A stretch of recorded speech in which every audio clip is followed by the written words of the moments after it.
Sire, savez-vous que le cardinal est amoureux de votre femme? Demande innocemment Marie de Médicis à Louis XIII. Le roi pâlit. Anne et sa déception et sa douleur. Elle s'améliore de jour en jour, ce qui lui fait éprouver une vive jalousie. Louis n'aime pas sa femme, mais il est fermement lié à elle par les liens du mariage et la considère comme sa propriété. Autrefois, il y avait de la tendresse, de l'affection et du bonheur entre eux, mais tout était perdu. Il ne reste plus que du ressentiment l'un envers l'autre et une suspicion épuisante. Imaginant Anne dans les bras de Richelieu, Louis est pris d'une crise de rage. François de La Rochefoucauld écrit dans ses mémoires: le roi était disposé à bannir le cardinal et demanda même à la reine-mère qui pourrait être mis à sa place à la tête du gouvernement. Mais elle hésita et n'osa nommer personne, soit qu'elle craignit que ses protégés ne fussent pas désagréables au roi, soit qu'elle n'eut pas le temps de s'entendre avec celui qu'elle voulait élever. Le moment est perdu. Lorsque les émotions de Louis furieux se sont calmées, le cardinal a eu l'occasion de lui prouver qu'il ne se préoccupe que des questions visant le bien de la France et que l'adultère avec la reine n'en fait certainement pas partie. Richelieu était un homme séduisant. Il trouve facilement un langage commun avec le beau sexe et les recrute habilement pour en faire ses informateurs. Les espions du cardinal étaient partout, ce qui lui permettait d'être au courant de tous les événements. Mais dans le cas de Richelieu, seules les relations d'affaires avec des espionnes et d'autres dames n'allaient pas plus loin, ce qui inquiétait beaucoup de courtisans. Un contemporain du cardinal, le médecin et écrivain français Guy Patin, a assuré que le cardinal avait 3 maîtresses permanentes, qu'il entretenait. L'écrivain appelle la première dame du cœur de Richelieu Marie-Madeleine, duchesse d'Aiguillon. Elle était la nièce préférée du cardinal. L'oncle fit en sorte que Marie-Madeleine épouse son neveu Luynes, le premier favori de Louis XIII. Le mariage fut de courte durée, 2 ans seulement, et le mari mourut au siège de Montpellier. Marie-Madeleine ne se maria jamais une seconde fois. Elle aimait beaucoup son oncle et le soigna jusqu'à la fin de ses jours.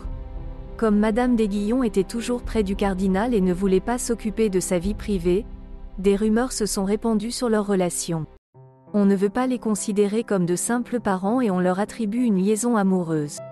Alors qu'il se mourait, Richelieu appela sa nièce auprès de lui et lui dit: souvenez-vous que je vous ai aimé plus que personne. Il est peu probable que le cardinal lui ait dit ces mots s'il y avait eu une relation intime entre eux. Après tout, c'était un homme religieux, il était sur son lit de mort et pouvait donc craindre un éventuel enfer. Ces paroles étaient donc adressées à ses proches.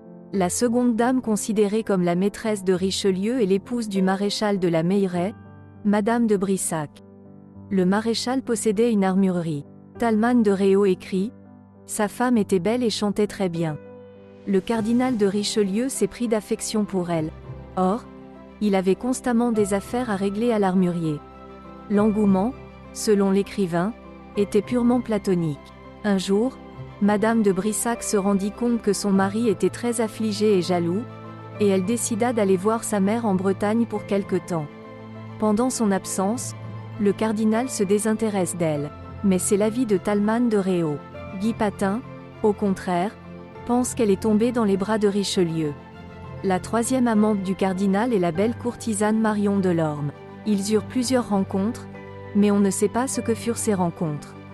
Peut-être la dame était-elle un autre informateur du cardinal et, en raison de son mode de vie frivole, était-elle considérée comme une autre personne.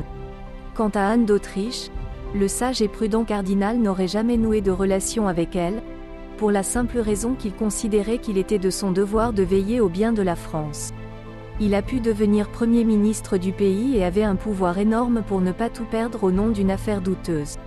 Enfin, le nom d'une autre dame qui était considérée comme la maîtresse du cardinal, et pas seulement une maîtresse, mais aussi la mère de son fils.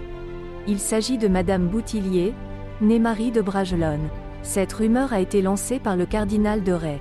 Ray a remarqué que Richelieu avait un favori, le comte de Chavigny de Buzance, et sur la base de cette observation, il a émis l'opinion que Marie était tombée enceinte du cardinal, alors qu'il était encore évêque de Luçon.